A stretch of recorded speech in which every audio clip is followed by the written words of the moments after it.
Welcome to the AVAIL Leadership Podcast, where our goal is to help you take your leadership to the next level. My name is Virgil Sierra, and today we're talking with Matt Green. Matt is our very own editorial director of the AVAIL Journal. Lean in as we have an insightful conversation about various aspects of marketing, communications, and the publishing world from the perspective of a leader who's been in both the vocational ministry world and the nonprofit world. Let's get started.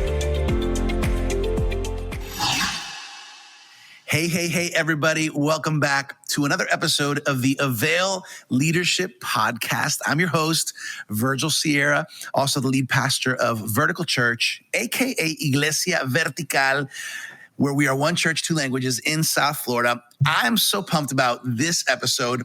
I think I say that every episode, but it's the truth. We have amazing guests, people who are leading, who are influencing, who are making a difference. And today is no different. We are here today with Matt Green, who is a recognized editor, writer, and marketer with great experience in numerous publications and organizations. Currently the co-owner of GreenWords Inc., the VP of marketing at Pioneers USA, and the editorial director for AVAIL, our very own AVAIL. Matt has served in many roles when it comes to the world of editing, marketing, and publishing. Matt, I am so happy and encouraged to be here with you. How does it feel to be on the AVAIL Leadership Podcast? Well, it's awesome. I remember just like maybe a little over 2 years ago when I was part of the very beginnings of the AVAIL journey, as many of us sat down at a table in a hotel at the airport in Orlando and began to dream and think about what this could look like with Sam Chand and several others. And obviously, it's more than a journal. It's more than a magazine. It's a lot more than that. And I don't know if I would have envisioned all the different ways in which we would be privileged to serve our readers and our audience. So this is just one more step in that incredible journey. Yeah, you are a true witness that AVAIL has taken flight, has taken color, and I think that's another example of how God can do much more than we can even expect or imagine sometimes, like He does in our lives. So this is great. I'm honored, Matt, to spend this time with you because we kind of work together in the AVAIL world and pushing together on the same team. I know a little bit about you, and we've been able to connect and share a lot, which I'm going to talk a little bit about that ahead. But I know there's a lot of listeners and viewers who are going to lean in right now, and they're going to get to know you a little bit. So can you share, before we kind of get into I have some questions about marketing, I have some questions about communications and editing, all this stuff this is your world. Before we get into that, tell us a little bit about your journey and your story and how you kind of got into this world of editing and marketing.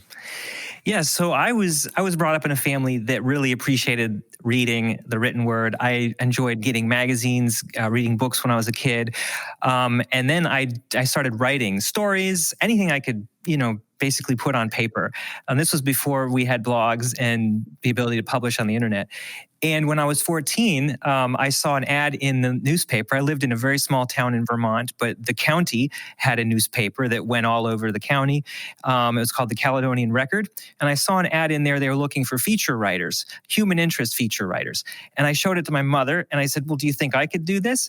And to her credit, she said, well, why don't you just contact them? So I contacted the newspaper and I said, I'm 14 years old. I like to write. Could I do this? And so they surprisingly assigned me an article. I don't know if they thought I could do it or not, but they assigned me an article. They said, we want you to write an article on pumpkin farming. Well, this was probably around September or so. And so I had to find pumpkin farms, and I went and visited them and wrote about pumpkin farms and even took some photos that were included. And so that was the beginning. They apparently liked the article because they published it, and I learned a lot about pumpkin farming. And then from that time on, they assigned me other articles, human interest articles that I wrote on. And so that was kind of the beginning. And I really do credit my mother for encouraging me, because I don't know if every parent would have encouraged their child to take that leap of faith. And I probably thought too much of my skills at that time, but I did it anyway. And that kind of began the journey of just enjoying the process of reporting, telling stories, listening to other people, and then kind of distilling it into a way that's engaging for other people to read about. So after that, obviously, went to college and became involved in ministry at some point, and then ended up back in the publishing world, in magazine publishing, and then in marketing and PR for nonprofit, and also, of course, involved other ways on the side here with the AVAIL and the books and the other publishing ventures of Four Rivers Media. So okay, this is cool. You're a multifaceted, diversely talented, and gifted man. I acknowledge that, Well, but I never would have guessed that it all began with a pumpkin farming article. Well, yeah, but every study's got to have something interesting like that about their origin story. Superheroes have the origin stories of being bit by a spider or exposed to radioactive chemicals or something. For me, it was a pumpkin farm. Quick question. Yeah. Have you ever written an article or a feature on pumpkins? Again. No, I would have no reason to do so.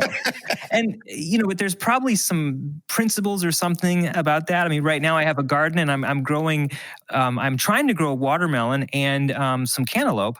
And I've heard they're very difficult to grow. I have several of them that are maybe about this big out there, but I'm expecting they're not going to taste well. So my standards are low, but if they do, then I guess there's a tie-in a little bit with that. All right. I'm going to be waiting for that article to come out. This is great. Okay. So let's talk about this. Matt, you have multiple roles and positions, including VP of Marketing at Pioneers USA, editorial director of AVAIL, to name a few, amongst other things, right? Can you talk to us a little bit about, I know this is your wheelhouse, about what is marketing? What is communications? Why are these important to us in these days? Well, I think historically, marketing has typically been about selling a product and persuading someone to purchase a product or invest in something. It's the art of persuasion, right? Uh-huh. I think things have changed quite a bit in the years since marketing became popular. And of course, we can go all the way back to different traveling salespeople selling snake oil and remedies and things like that, and standing on top of their wagon and promoting its benefits, to now where there's digital marketing that is channeled directly into your devices, and it's channeled there based on your preferences and your activities online.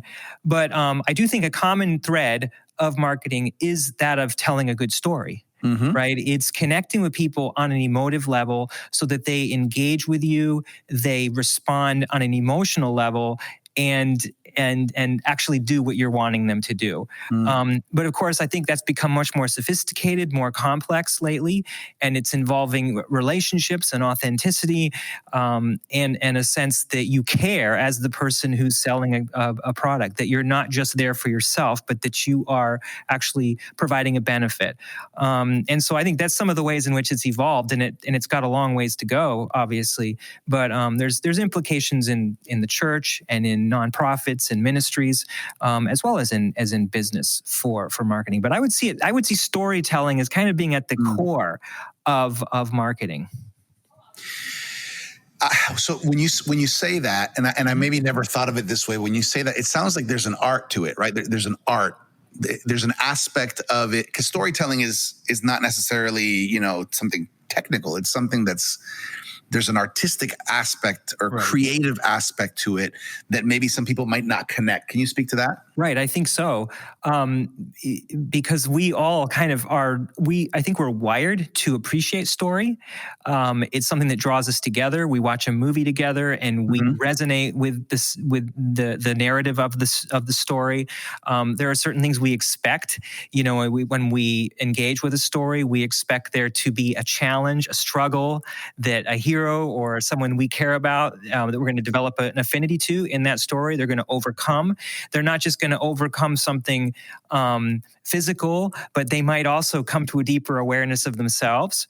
And so we do see those elements in marketing, even in things outside of the church world, different products that are marketed not simply for the benefits that they provide, but so that you can be part of a community. So if you are interested in motorcycles, you are looking at perhaps a Harley, and it's not so much because of the history of the Harley or its performance, but it might be because you want to become part of the Harley family. You Right. want to become a biker. And so it's a cultural identification. And so we see that a lot with marketers, is that they're creating tribes of identification. Are you an Apple person? Are you a PC person? Are you a Coke person? Are you a Pepsi person? And of course, that's all tied into one's personal identity. What do they connect with? And so marketers they tap into that, to those preferences and desires and idealism of their audience, so to speak. That's cool. So you just used the example of movies, right? So if we're honest, we could be honest here, right? There are some movies that are good and some movies that aren't too good, right? I guess it could be in the eye of the beholder, right? It could be it could be subjective. But here's my question: movies isn't a good example because there could be an amazing movie and there could be a movie that's like not too good. What do you think is the most important factor for people to consider when they're trying to create marketable content for their organization, for their church, for their ministry, for their company? Yeah.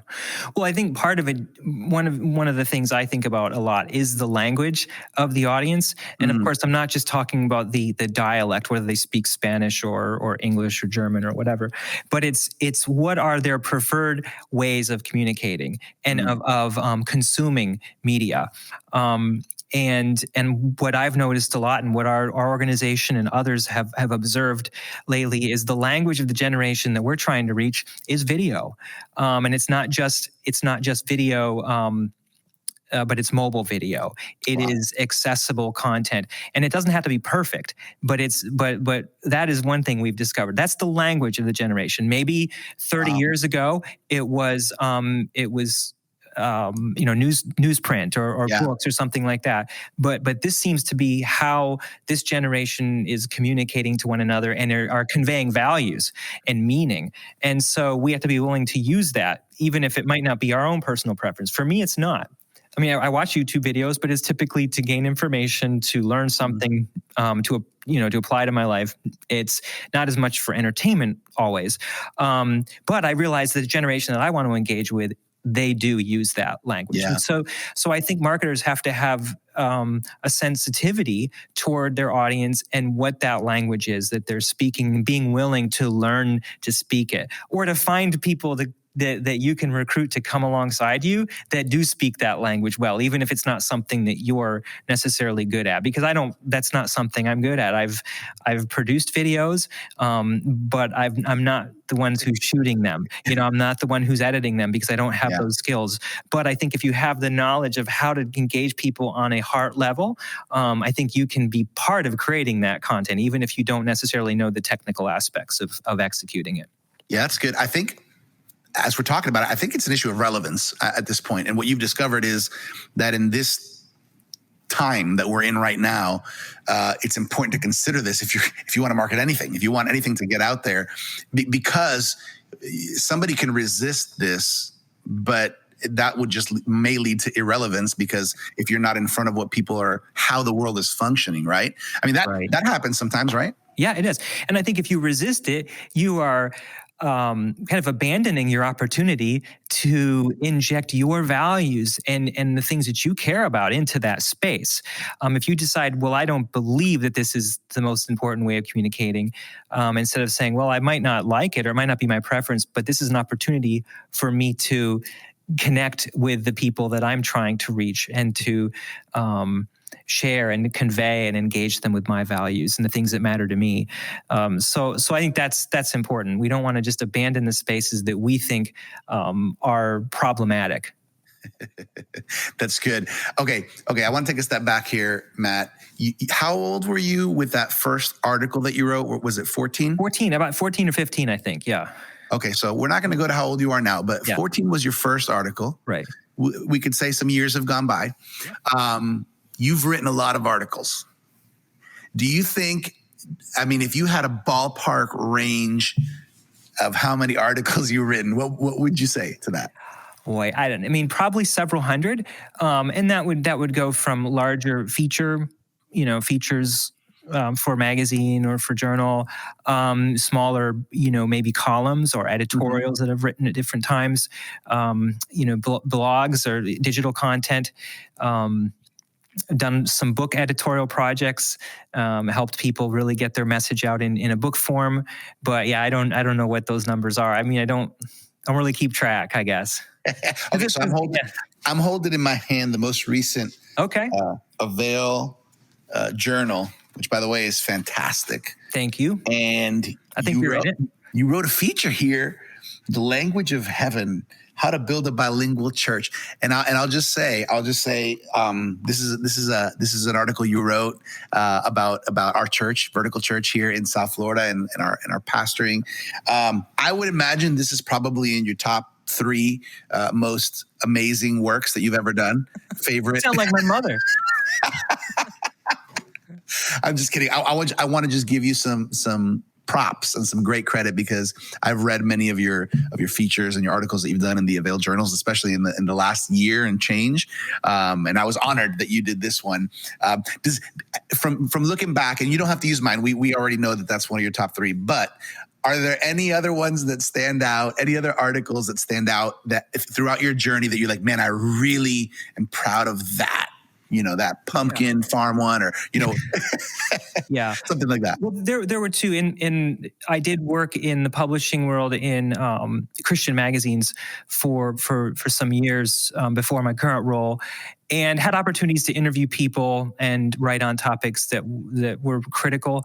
One example would be an article, a column, right? Not a column, a profile I wrote on a person who I disagreed with. And I didn't really care for his ministry or his theology. I didn't agree with him on a lot of stuff, but I wanted to kind of dig deeper. And so he was in California at the time, at a pretty good sized church, flew out, spent the day with his staff and on campus at the church, met him and got several hours to interview him. And he was very transparent, very honest. And over the course of that time, I grew to like him. I grew to see, not necessarily that I agreed with him, but I saw him as a brother in Christ and someone who had a heart for people and was having an impact, a positive impact, and that people were growing closer to the Lord. They were becoming more effective in their lives. And so that was just one example of a time when you can look from a distance at someone and maybe have a lot of objections or disagreements with them. But when you meet them and you get to see them in the context of the place God has put them, you realize that you might not be totally correct in your assessment. And that even if you are, that's a person who is a brother or a sister in Christ, and they deserve your respect, and they deserve you to hear their story and for you to connect with them and engage with them. So that was one. I think there were several other articles at that time that were related to crises in the church, moral crises and things like that, where I had a chance to talk to a lot of different people and get their perspectives and kind of distill it into some meaningful content. So those are good memories. But I think some of the profiles of interesting people I disagreed with, people I liked, people maybe I admired, and then found out they were actually, maybe more down to earth than I had expected. Those are just amazing opportunities, to connect with people on a personal level.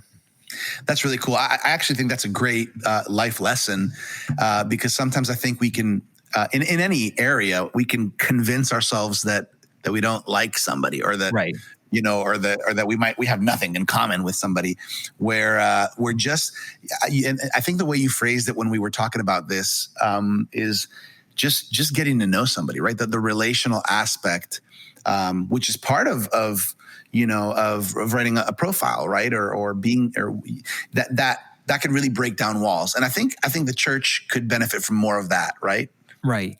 No, I think so, because it feels like we're living in a time in which we're becoming increasingly tribalized, where people are identifying with their specific niche of the church or even politics, right, or their perspective on current events, or their unique theological perspective.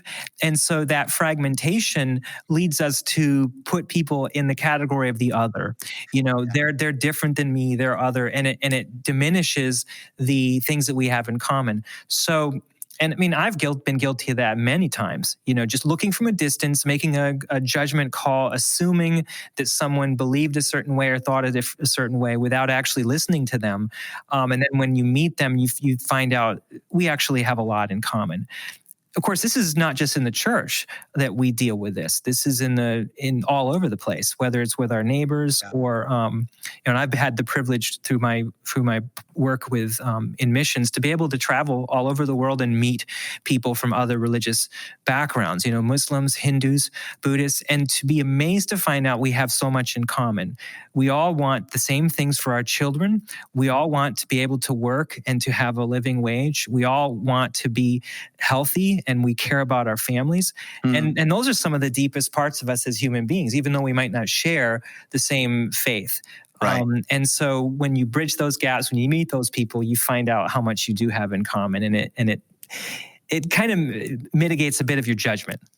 Yeah. Yeah. This is really great. Even as, not even as a pastor, just as a Christian, I think one of the things that the Bible calls us to do is to pray for people, right? Mm-hmm. And I have found that the more you pray for somebody, the more you care about them. And so if we did a little bit more praying for people that we even disagree with or are not on the same page with, it could end up in some positive results. I think so, definitely. Yeah, it's hard to hate somebody when you're praying for them, right? Totally. Okay, so something interesting about you that I think is so cool, Matt, for a lot of reasons, is that throughout your journey, you've kind of been in both worlds. You've been in full-time vocational ministry, and then you've also been in the nonprofit world. Can you speak to what it means to embrace the reality, the idea that God calls us to all types of environments, and sometimes He even calls us to transition and shift or change? Can you speak a little bit to that? Right.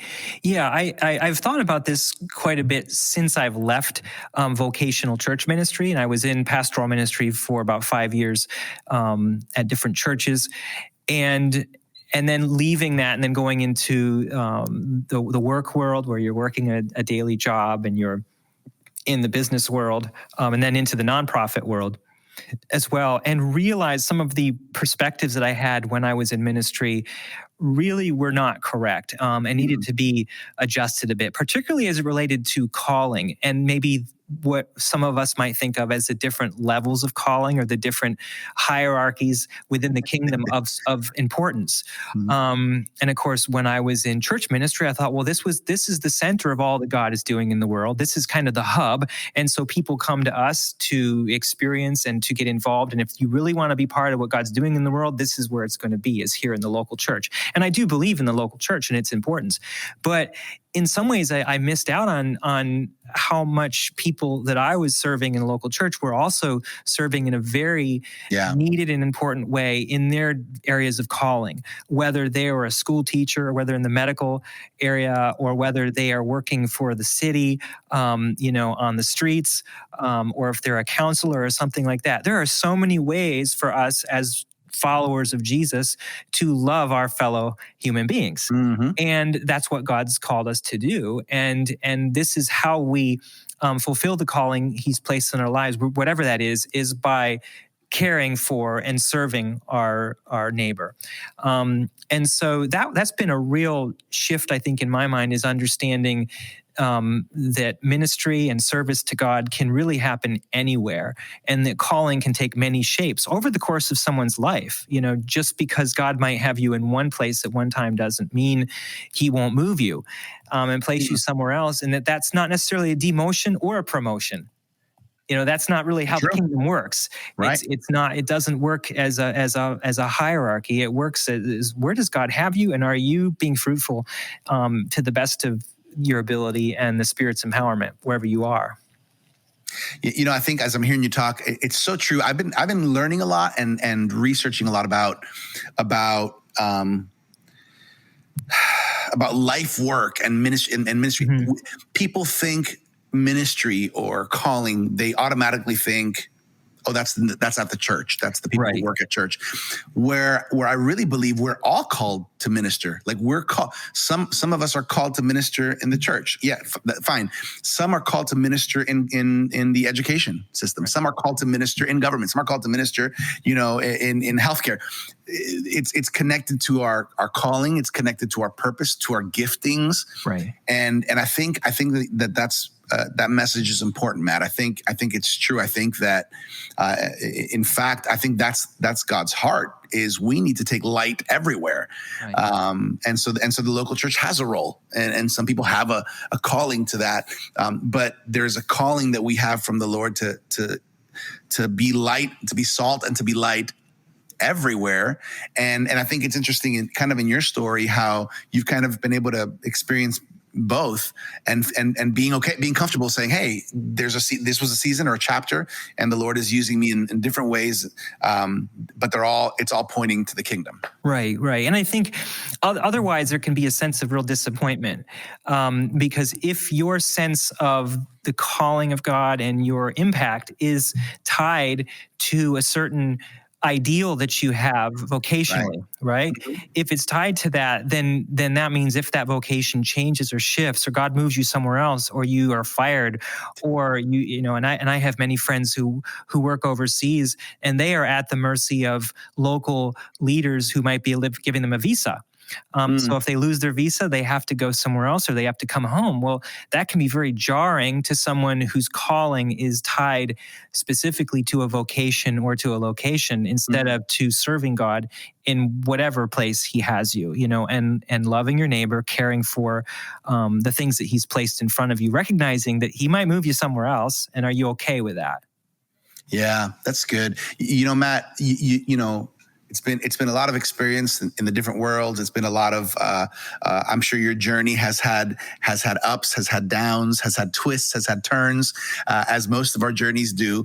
If you could kind of go back in time, if you could get in the DeLorean, right, Back to the Future, right? If you could go back and give young Matt Green, maybe a little bit older than 14, right, but give some advice or some encouragement to yourself back in the earlier days, in your younger days. What are some of the thoughts or the ideas that come to mind as far as advice and encouragement? Yeah. Well, that in the interest of honesty, that was about 33 years ago. So I'm about 47 right now. And I don't remember too much about that. But I think there's definitely a sense that a lot of us have when we're younger that it's a destination, that our vocation or our calling is something that we land at and then we don't move any further. And also another thing that we believe, I think, is that things are only going to get better. So whatever we're at right now, most likely we're going to be advancing into a new level of leadership and responsibility, but that's not always the way it happens. God might move us into downward mobility for the sake of greater impact. And if we really care about the kingdom, then we'll be willing to take that step downward so that he can use us in a different way. But I think for me, it just would have been helpful if I had a greater sense of the twists and the turns, and that maybe where he was going to have me eventually wasn't going to meet the ideal that I had in my mind necessarily at that time, but that it still would be an opportunity for fulfillment. Now, I say opportunity because it doesn't come automatically. I think it's not as though God just places us places and we just automatically experience fulfillment. There's a lot of effort that we have to put in on our parts. At least I know for me it's been to invest in it in a way that it does fulfill me, and not to constantly be looking for what's next and what the future holds, but to be willing to sit in whatever that moment is that he has me in, even if I'm not too excited about it, and realize that he has me there for a moment. I think we're all wired differently, but I think some of us are just wired more to be constantly looking to the future and waiting for what's next. And we have a really hard time living in the moment that God has us. I'm one of those people for sure. Why do you think, why is that so hard? Because you're speaking truth right now. Why do you think it's so hard to be patient or to trust, I guess. It's a trust issue with God. Like, why do you think it's so hard? Because I think everybody goes through a season of that, or experiences kind of like what can feel like a letdown, right? Yep. And those of us who have maybe a few more years can look back and say, no, God used that for a reason or purpose. But why do you think it's so hard? Well, sometimes I think we in the church actually make the problem worse. We do tend to talk a lot about dreams and visions, mm-hmm. and pursuing God's calling and pursuing the next big thing that God has for us. But so I think we sometimes, with the best of intentions, right, can exacerbate that sense that where God has you right now may be exactly where he wants you. Mm-hmm. Or that the next big thing might not be the big thing. It might be a small thing. And you need to be okay with that, because that's actually where, from an eternal standpoint, you will have the most impact. It might not look that way from our current vantage point, but from an eternal standpoint, God does have us where he can use us the most, because he knows what's best. So I think that is one reason, is that the church has absorbed some of the cultural tendency toward upward mobility and advancement. And I'm not suggesting that God wants us to stagnate in our lives, but we have to be willing to take the path that might look very different from the world's view of success, and that might be counterintuitive to what even our dreams are telling us, right? But he knows what's best. Just like with our own children, they have dreams of things that they just have. That might not come true, and we kind of shepherd them toward understanding that's going to be okay, because God's got something else for you. I know my daughter years ago, I think she was probably 7 or 8 years old. She had come home from school, and I think they'd had some type of a topic of discussion there about, what do you want to be when you grow up? And she said, everybody says they think they know what they're going to be, but it never works out that way. So she must have absorbed some of my cynicism or something even from an early age. And of course, she's right. I mean, if everybody got to be what they wanted to be when they were little, we'd have too many firemen, right? Yep. And baseball players. Yeah, exactly. So it's good that they don't always work out. But typically, God knows what he's doing. He takes us on the journey that he wants us to go on, that we need to go on. Yeah, I think that's a good reminder that the importance of our identity in Christ. I like what you're saying right now. My identity is not in what I do. Right. My identity is not in how much I have or where I am. My identity is that I'm a child of God, and in his sovereignty, he's going to lead me into the journey, and hopefully I'm going to be obedient and willing to trust that his plan for my life is better than my own plan. Right. That's good. That's good. Matt. So, okay. I think it's fair to say that there's probably a lot of people that are listening and watching right now that maybe say, man, I would love to pursue a career in marketing. I would love to pursue a career in publication, right? This is your world, right? Mm-hmm. Do you have any advice for anybody who says, man, I think I have these giftings. Yeah. I think I have what it takes for marketing, for publishing, all this stuff, communications, right? What advice do you have for them? Well, I can tell you what I look for when I'm hiring people for my team here at Pioneers. And there's kind of a baseline of skill that I see as really being important, and that is the ability to write. And it's not so much the style of writing, to be able to write press releases or be able to write ad copy. It's to be able to communicate well. Mm-hmm. And I do think that that's a kind of a baseline skill that once you have that, it's able to carry you into other media types as well. So if you're a good writer, you'll probably be more inclined to be able to do well in writing scripts for videos, or in developing a list of questions for a podcast, or to be able to communicate with someone as you're conveying the desire to maybe utilize them for a project. So, it even finds its way into emails and to other types of communication. So I do think that's a baseline, is not to minimize the impact of the written word, even though, as I said earlier, the language of this generation in many ways is video. Mm-hmm. There's a real importance to be able to communicate well in a written form. And then I think another thing too is to not be afraid of the new media types that are coming in, even if you don't like them from a preferential standpoint. And I don't. I'm not big into social media. I just don't use it a lot. I use Instagram for kind of my personal photo album, so I can kind of look back and see what's happened the last few years and see pictures of traveling and being with my kids. But I do want to bring in people onto my team that are skilled and that are passionate about that and that can explain it to me as someone who's older and who doesn't have that experience. So I don't have to learn it, but I have to be willing to use it and to be able to bring people into my world who do have a passion for it and to kind of empower them to do it, to activate that skill in their life. So a lot of that, the answer to that question is kind of, where are you at in that journey? If you're a leader, if you're leading a team, it doesn't mean you have to learn all these things, but you do need to gather some people around you that do. And if you're starting out, well, it's kind of wide open. You can decide what area you want to go into. But I do have kind of that old school natural preference for the written word, and I think it does provide a good foundation for other ways of communicating. One other area I think too that I'm really having to dig into a lot lately is that of data.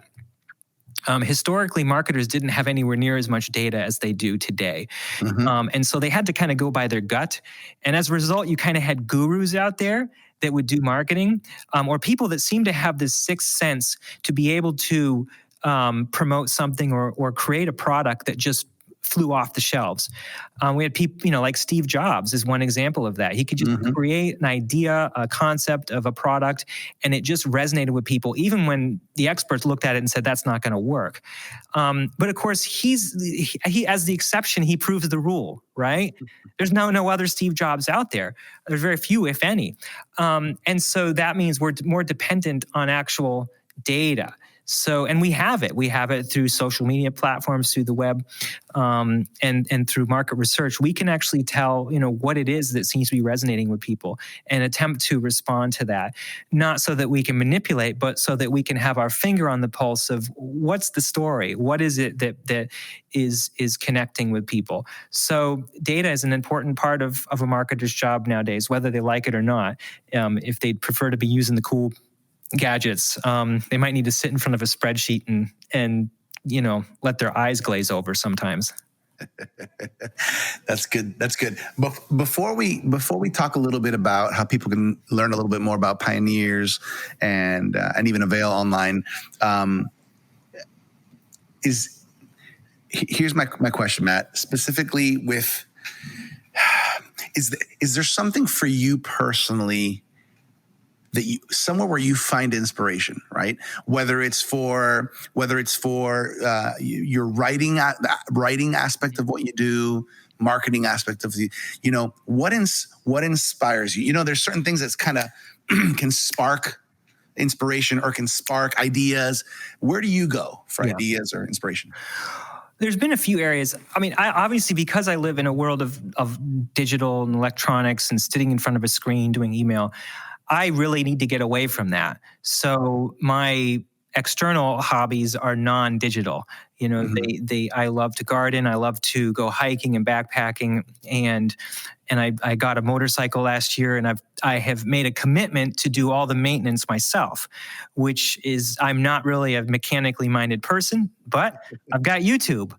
So, but that's something where you get your hands dirty. You're working in the physical world. And for me, that's inspiring. It kind of resets my mind back to the real world when I'm in the virtual world. So that's inspiring.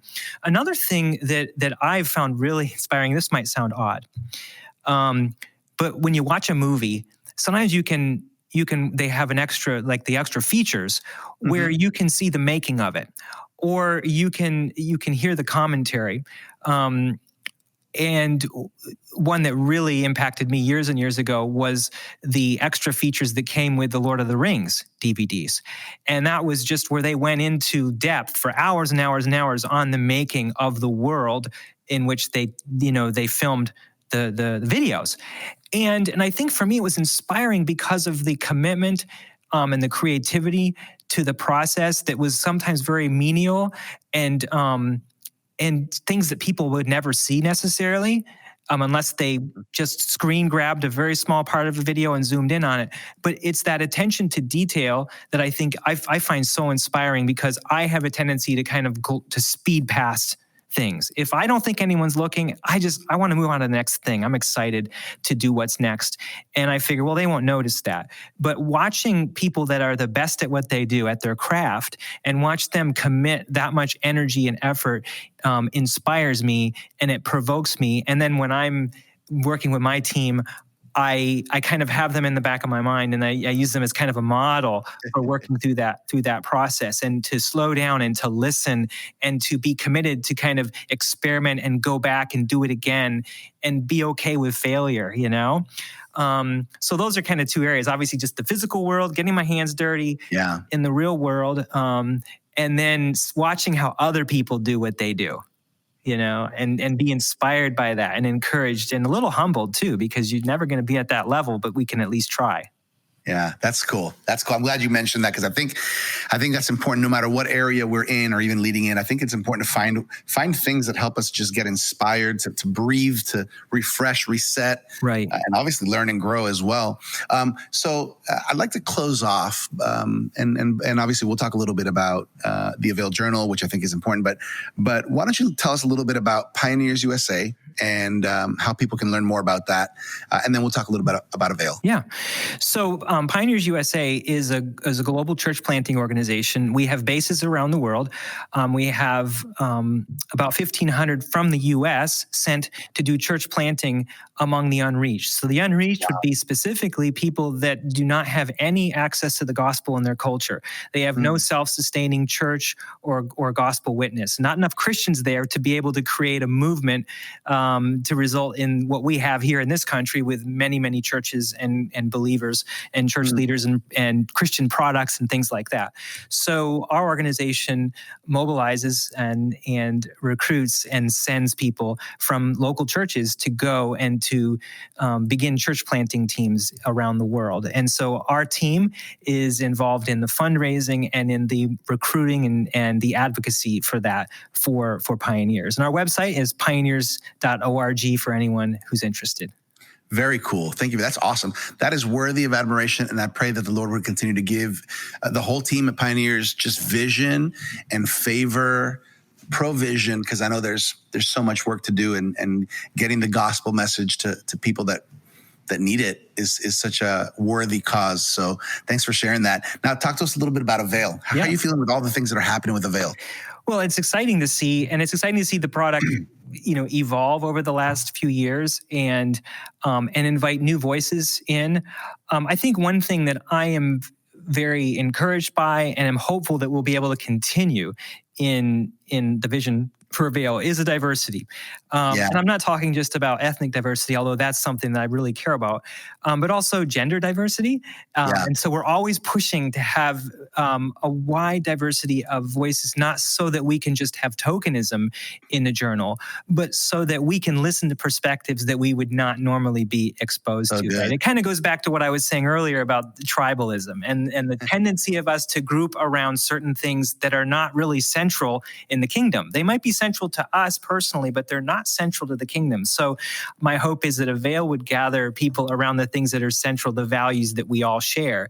And then we learn from one another. So that's something that I'm really excited to see. And I know that also is happening in the podcast and in the other digital resources and learnings and books that are coming out of AVAIL. So that's exciting to see. I agree 100%. By the way, for more on AVAIL, you can go to theartofleadership.com. I happen to have the recent one where I'm there part of it. I feel excited and encouraged, but mainly, Matt, because the article you wrote, The Language of Heaven, Secrets on Growing a Bilingual Church, it really, you captured the essence of what God has called us here to. And I think the quality of the content and the writing that's in the AVAIL Journal is it's really exceptional.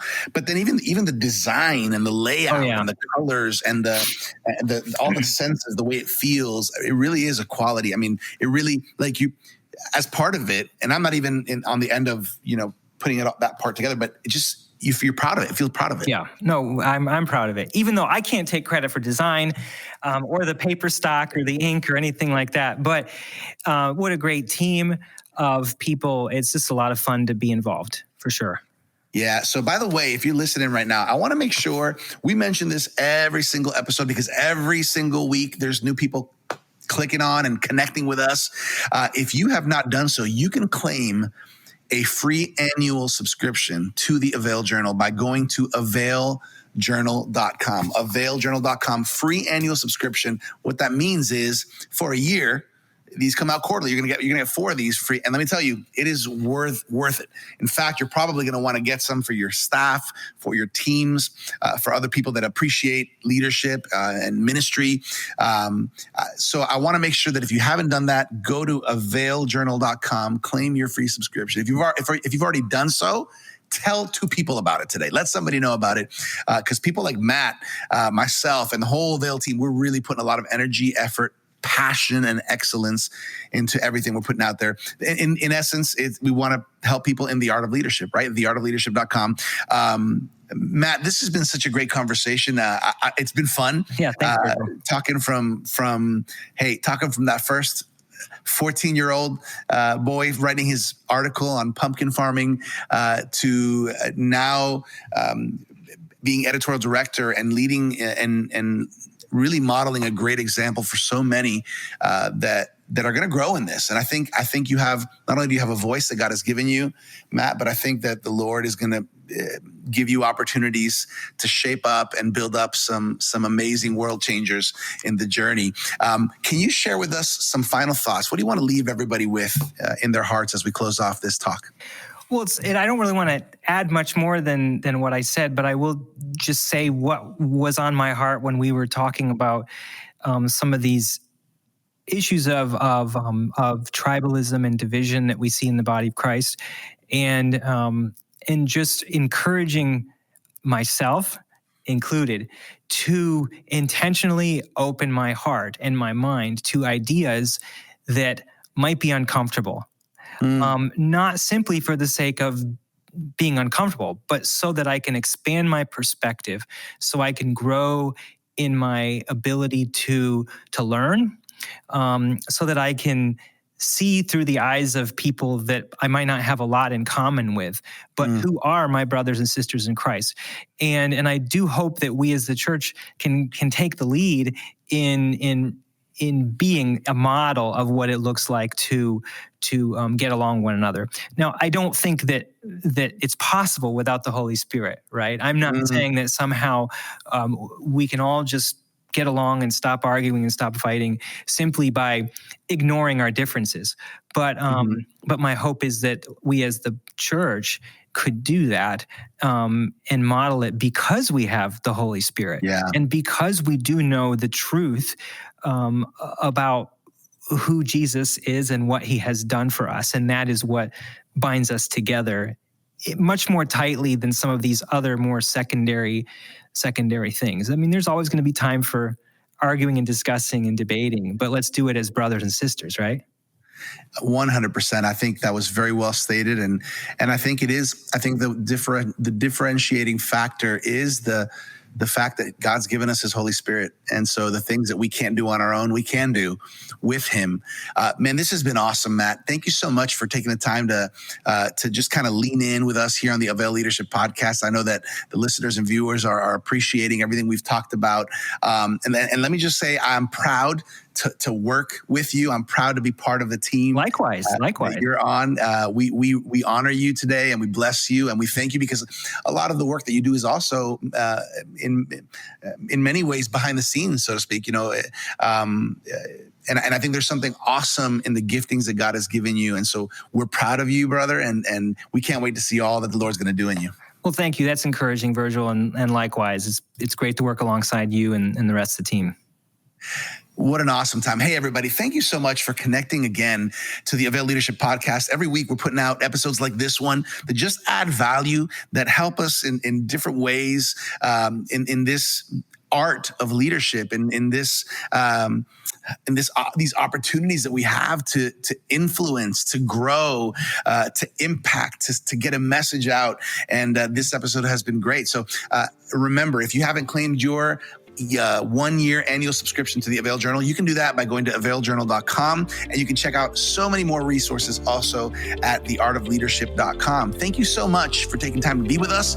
We'll see you next time here on the AVAIL Leadership Podcast. We hope you've been encouraged by this incredibly insightful conversation with Matt Green. Remember, for more info on how to help reach the unreached, check out pioneers.org. And also, for more leadership resources, check us out at theartofleadership.com. And make sure to claim your free annual subscription to the AVAIL Journal at availjournal.com. As always, I'm your AVAIL Media host, Virgil Sierra. Muchas gracias. Thank you for connecting with us to learn the art of leadership here at the AVAIL Leadership Podcast.